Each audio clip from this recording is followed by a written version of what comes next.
आज हम वायु संपीड़ित्र या फिर एयर कंप्रेसर को पढ़ेंगे। देखिए, नए सिलेबस के हिसाब से एयर कंप्रेसर जो है वो आपका चैप्टर नंबर 5 है। Okay, select relevant air compressor as per the requirement unit का नाम है। पुराना सिलेबस के हिसाब से चैप्टर 9 था जिसका नाम था air compressor. Okay, page number 46 से 51 में हम इसके बारे में पढ़ेंगे। ये बहुत ही छोटा सा यूनिट है और इसमें बहुत या तो एक न्यूमेरिकल आ जाता है या एक डेरिवेशन आ जाता है इस यूनिट में। हम देखते हैं पेज नंबर 49, पेज नंबर 49,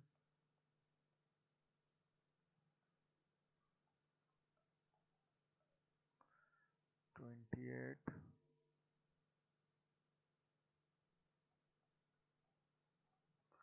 देखिए, एयर कंप्रेसर्स आपने देखे भी होंगे जब आप अपनी बाइक लेके हवा भराने के लिए किसी भी सर्विस सेंटर पे जाते हैं या किसी भी पंचर वाले की दुकान पे जाते हैं तो आप देखते हैं कि वह आपके बाइक्स में या व्हीकल कार्स में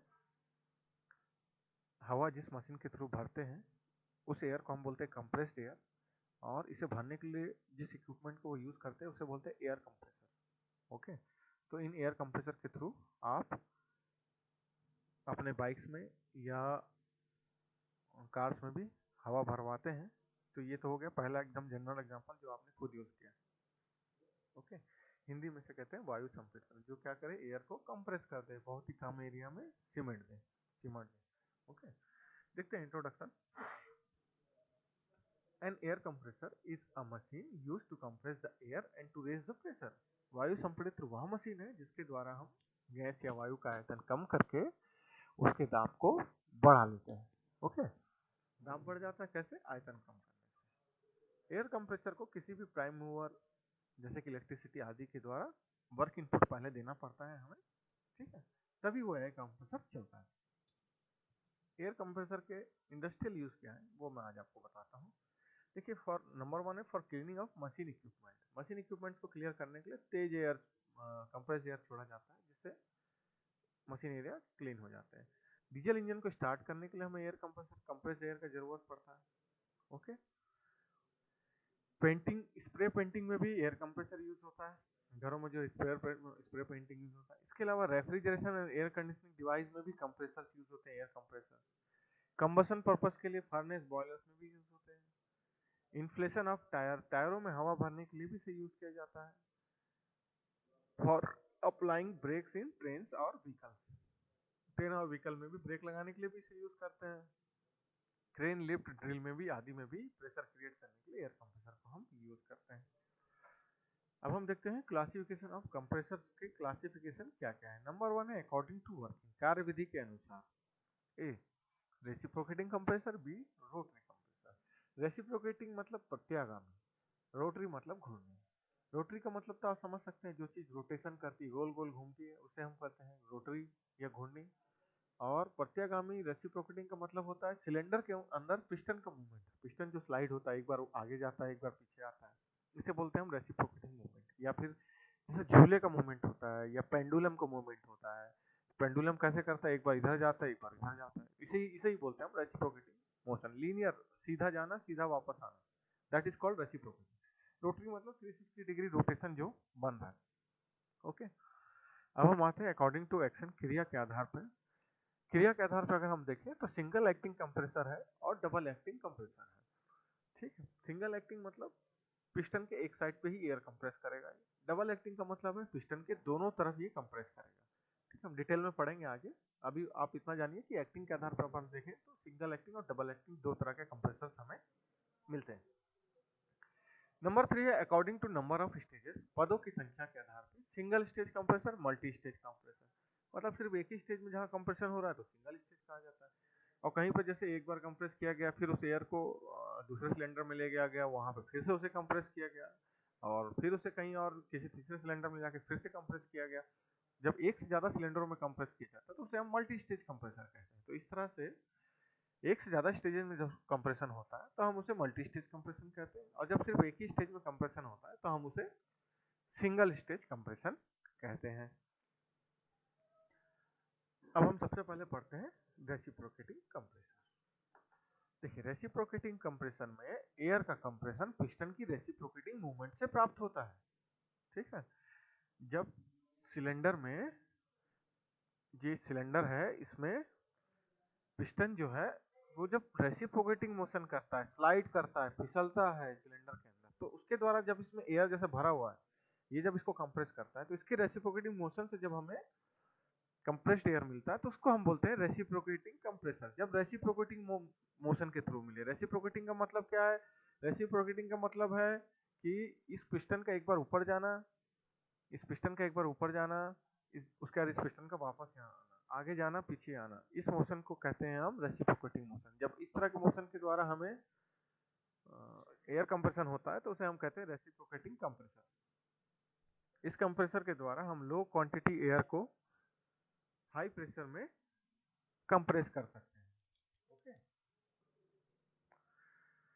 देखते हैं हम working of single stage reciprocating compressor. एक सिंगल स्टेज रेसिप्रोकेटिंग कंप्रेसर में फॉलोइंग पार्ट्स होते हैं, निम्नलिखित पार्ट्स होते हैं, इसके कंपोनेंट्स क्या होते हैं। पहला होता है सिलेंडर। ये देखिए, ये जो पोर्शन है, ये जो पोर्शन आप देख रहे हैं, ये पोर्शन है इसका सिलेंडर। ओके, पहला चीज ये हो गया। सेकेंड है पिस्टन। पिस्टन, ये जो पोर्शन है ये है इसका पिस्टन। पिस्टन सिलेंडर के अंदर स्लाइड करता है, फिसलता है, और जब ये एक बार फिसल के ऊपर आता है, जाता है और फिर स्लाइड होकर नीचे आता है, तो इस एक मोशन को हम कहते हैं रेसिप्रोकेटिंग मोशन। कहीं कहीं पे इसे ट्रांसमिशन भी कहते हैं। ओके, नंबर 3 है क्रैंक। क्रैंक, ये जो पार्ट आपको दिख रहा है, ये जो लिंक आपको दिख रही है, ये जो लिंक है, इस लिंक को हम कहते हैं क्रैंक। क्रैंक किस मैकेनिज्म को कहते हैं? उस मैकेनिज्म को कहते हैं जो 360 डिग्री रोटेट हो जाए, जो पूरा घूम जाए या घूमने का प्रयास करे। ठीक है, जो या तो पूरा घूम जाए या घूमने का प्रयास करे, उसे कहते हैं हम क्रैंक। कनेक्टिंग रॉड, कनेक्टिंग ऐसी चीज, ऐसी रॉड जो कनेक्ट करे। ठीक है, किसको कनेक्ट करे? क्रैंक को पिस्टन से कनेक्ट करे। तो क्रैंक को पिस्टन से कनेक्ट करने वाले इस रॉड को, ये जो रॉड आप देख रहे हैं, ठीक है, इस रॉड को हम कहते हैं कनेक्टिंग रॉड। इसने कनेक्ट किया किसको? पिस्टन को कनेक्ट किया क्रैंक से। ठीक है, ये जो पॉइंट आप देख रहे हैं, ये जो पॉइंट देख रहे हैं, इसका भी नाम मैं आपको बताता हूँ, कहीं कहीं कॉम्पिटिटिव एग्जाम्स में पूछ लेता है। इसको बोलते हैं हम क्रैंक पिन। वह पिन जो क्रैंक को कनेक्ट करता है, इसको बोलते हैं क्रैंक पिन। क्रैंक पिन कौन सा? ये है क्रैंक पिन। ओके, और ये जो पिन है, इस पिन को हम बोलते हैं गजन पिन। गजन, ग ज न, गजन। स्पेलिंग है GUDGEON, Gajan pin. Okay, next है इनलेट वॉल्व। इनलेट वॉल्व, ये देखिए, ये है इनलेट वॉल्व, जहां से एयर सक होता है, अंदर आता है, तो इसको बोलते हैं सक्शन और इनलेट वॉल्व। जो एयर अंदर आता है वो, उसका प्रेशर लो होता है। एटमॉस्फेरिक एयर जो है, जो वायुमंडल के की जो हवा है, उसका प्रेशर होता है कम। ठीक है, फिर नेक्स्ट है आउटलेट वॉल्व। जब पिस्टन से हम इस लो प्रेशर एयर को, इनलेट वॉल्व से जब एयर अंदर आ जाता है, उसको कंप्रेस कर देते हैं, तो आउटलेट वॉल्व उस समय खुलता है हमारा।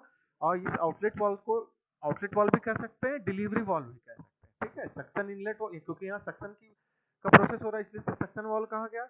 यहाँ पे एयर के कंप्रेस होने के बाद उसे डिलीवर करते हैं जहां पर भी भेजना होता है। ओके, इसीलिए इसे डिलीवरी वॉल्व भी कह सकते हैं आउटलेट वॉल्व के अलावा। आउटलेट का वॉल्व का मतलब होता है निर्गत वॉल्व, इनलेट वॉल्व का मतलब होता है प्रवेश द्वार।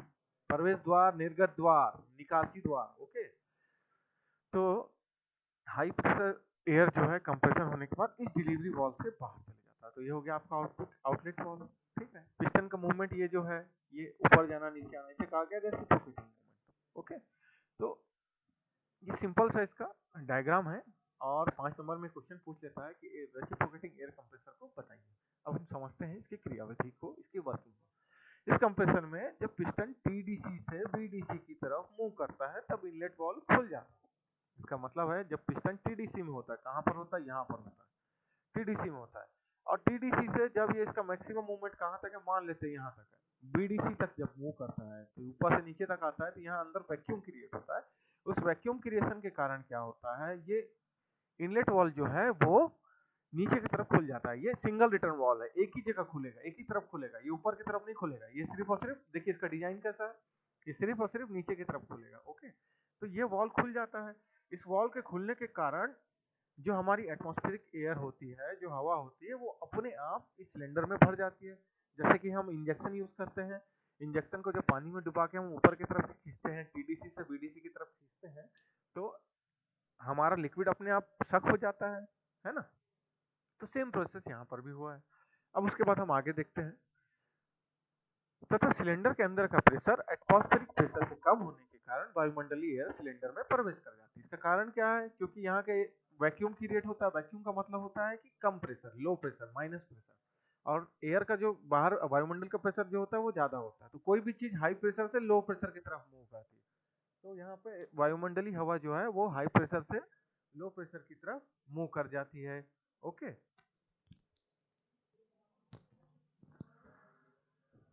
जब पिस्टन बीडीसी तक पहुंच जाता है, जब पिस्टन यहाँ बीडीसी तक आ गया, तब इनलेट वाल्व जो होता है वो ऑटोमेटिकली बंद हो जाता है, क्योंकि अब वैक्यूम वहां पे जो वैक्यूम क्रिएट था उसमें जो चीजें भरनी थी भर गई। तो अब इनलेट वाल्व का काम यहाँ पे खत्म हो गया।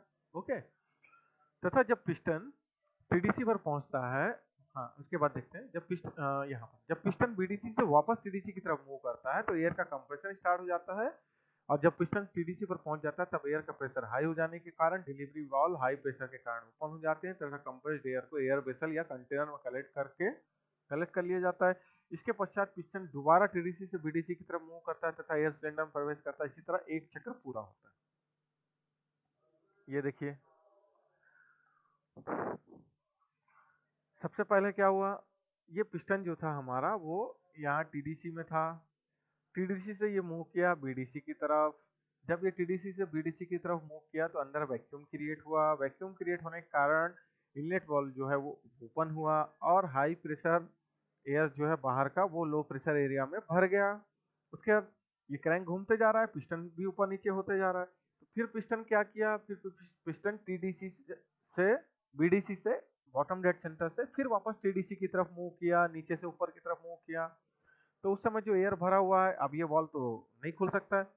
अब यहाँ पे स्प्रिंग सिस्टम होता है, एक मैक्सिमम प्रेशर पे ही ये खुलते हैं, नहीं तो नहीं खुलते हैं। जैसे वैक्यूम भी जब एक थोड़ा ज्यादा वैक्यूम क्रिएट होता है तभी ये खुलते हैं, नॉर्मली नहीं खुलते हैं। ठीक है, फिर जब इस पिस्टन ने कंप्रेस करना चालू किया एयर को, और कहाँ तक कंप्रेस किया, टीडीसी तक कंप्रेस किया, तो इस लेवल में आने के बाद इस कंप्रेस्ड एयर का प्रेशर इतना ज्यादा बढ़ जाता है कि ये डिलीवरी वॉल्व अपने आप ओपन हो जाता है। ठीक है, या कहीं कहीं पे टाइमिंग भी सेट करते हैं, उस टाइम पे इस डिलीवरी वाल को खोल देते हैं मैनुअली, या फिर कहीं कहीं पे ये अपने आप भी खुल जाता है। इसके खुलते साथ फिर जो हमारा हाई प्रेशर एयर है वो हमारा डिलीवरी के लिए बाहर आ जाता है। फिर हम उसको जो भी यूज करना है, जैसे टायर में हवा भरना है तो वहाँ भेज दिए, कहीं क्लीनिंग करना है तो वहाँ भेज दिए। तो ऐसी चीजें होती है। जैसे कि आपने सुना होगा न्यूमेटिक ब्रेक सस्पेंशन सुना होगा, इसमें हाइड्रोलिक ब्रेक सस्पेंशन है।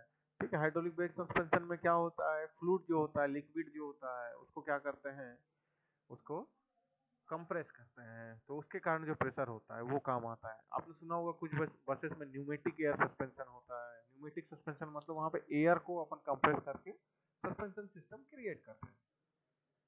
ओके, तो ये इसका सिंपल सा प्रोसेस है। अब हमारा बचता है यहाँ पे वर्क डन बचता है। ये क्वेश्चन बहुत बार आ जाता है कि रेसिप्रोकेटिंग एयर कंप्रेसर को बताइए, साथ ही साथ वर्क डन भी बताइए single stage reciprocating air compressor में। तो work done in single stage air compressor को हम नेक्स्ट क्लास में पढ़ेंगे। अभी हम इस टॉपिक को छोड़ रहे हैं, इस टॉपिक को हम नेक्स्ट क्लास में पढ़ेंगे। ठीक है, क्योंकि ये काफ़ी बड़ा टॉपिक है और आज हम कुछ कुछ तो पढ़ ही चुके हैं, थोड़ा हम दूसरी चीज़ों को आज पढ़ते हैं, क्योंकि ये बहुत ही बड़ा टॉपिक है, इसलिए सेपरेट एक लेक्चर हमें लेना पड़ेगा। तो आज हम और क्या पढ़ लेते हैं, आज हम पढ़ लेते हैं,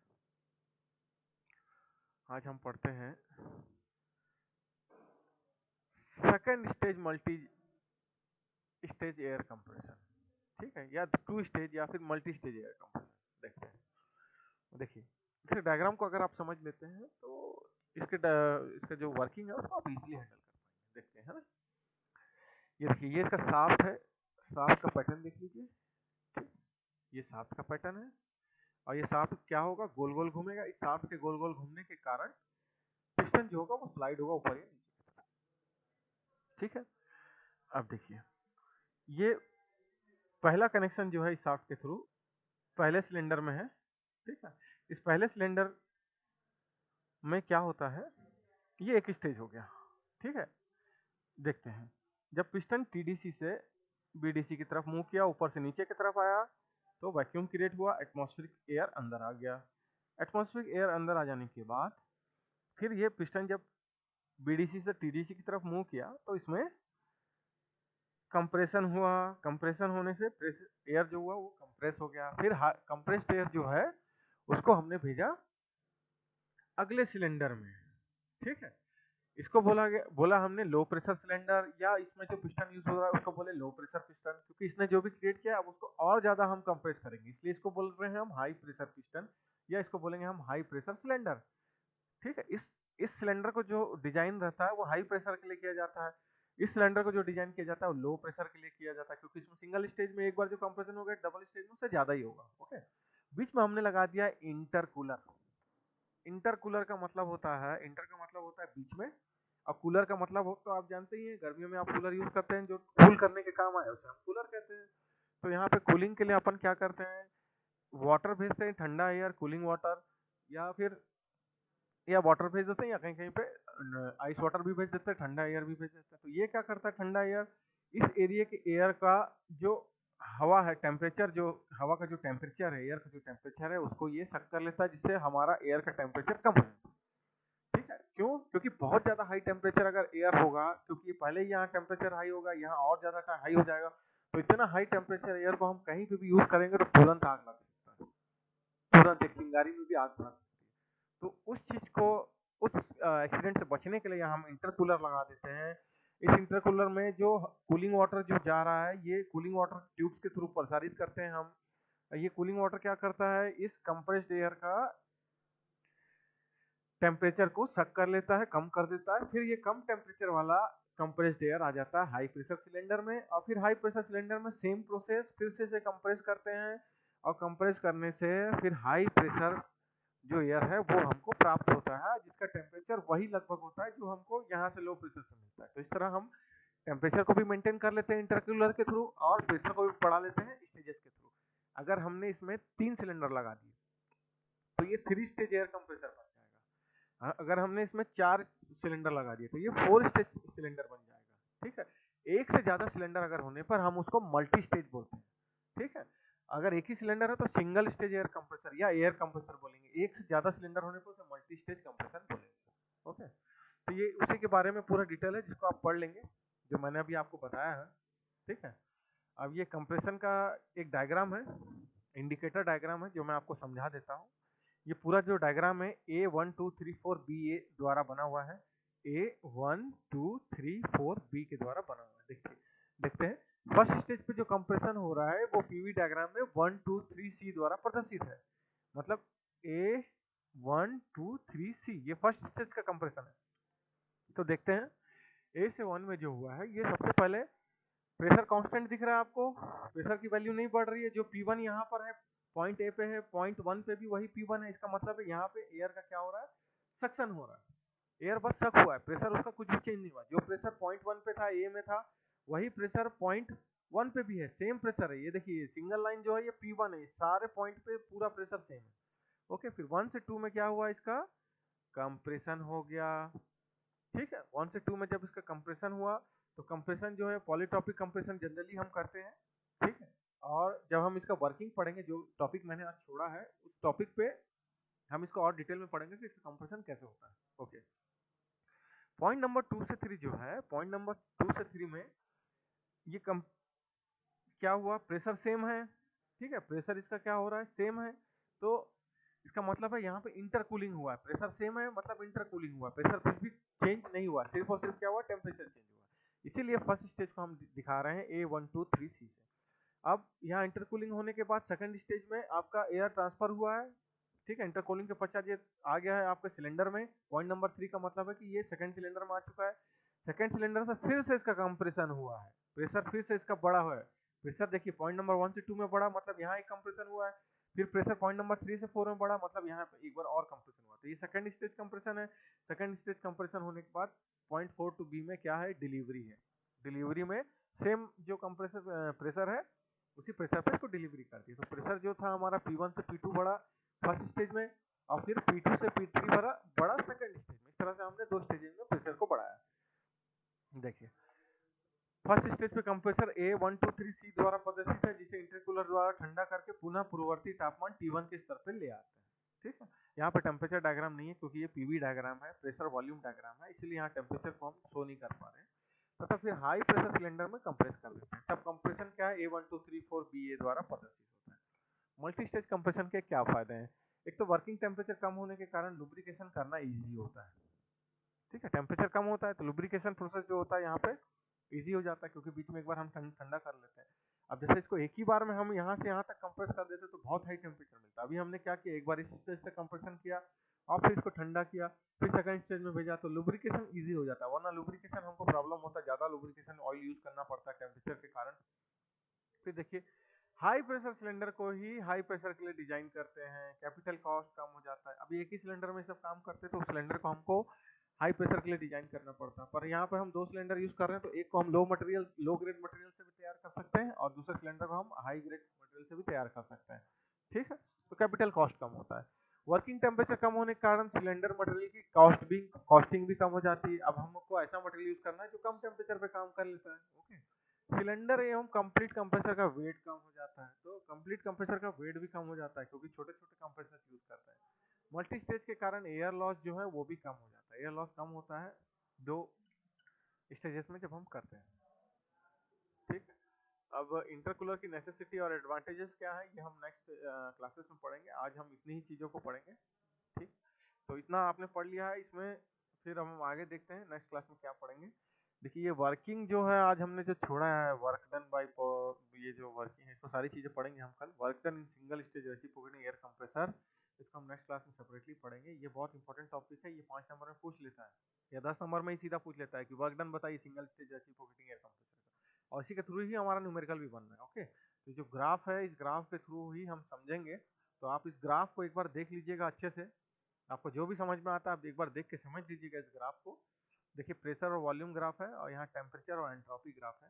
तो एक बार देख लीजिएगा क्या क्या प्रोसेस वगैरह है, एडियाबेटिक, आइसोथर्मल, पॉलीट्रोपिक, जो हम पुराना पढ़ चुके हैं, जो हम उसको भी एक बार रिकॉइल कर लीजिएगा, देख लीजिएगा शुरू के क्लासेस के वीडियोस में, तो आपको इजी रहेगा इसको समझने में। अदरवाइज ये थोड़ा सा डिफिकल्ट टॉपिक है ना। अगर आप थोड़ा सा तैयारी कर लेते हैं तो आपके लिए बहुत ईजी हो जाएगा ये। Okay, thank you students. आज के क्लासेस में हम इतना ही पढ़ते हैं और नेक्स्ट क्लास में फिर चीज़ों को देखेंगे अच्छे से। Thank you so much.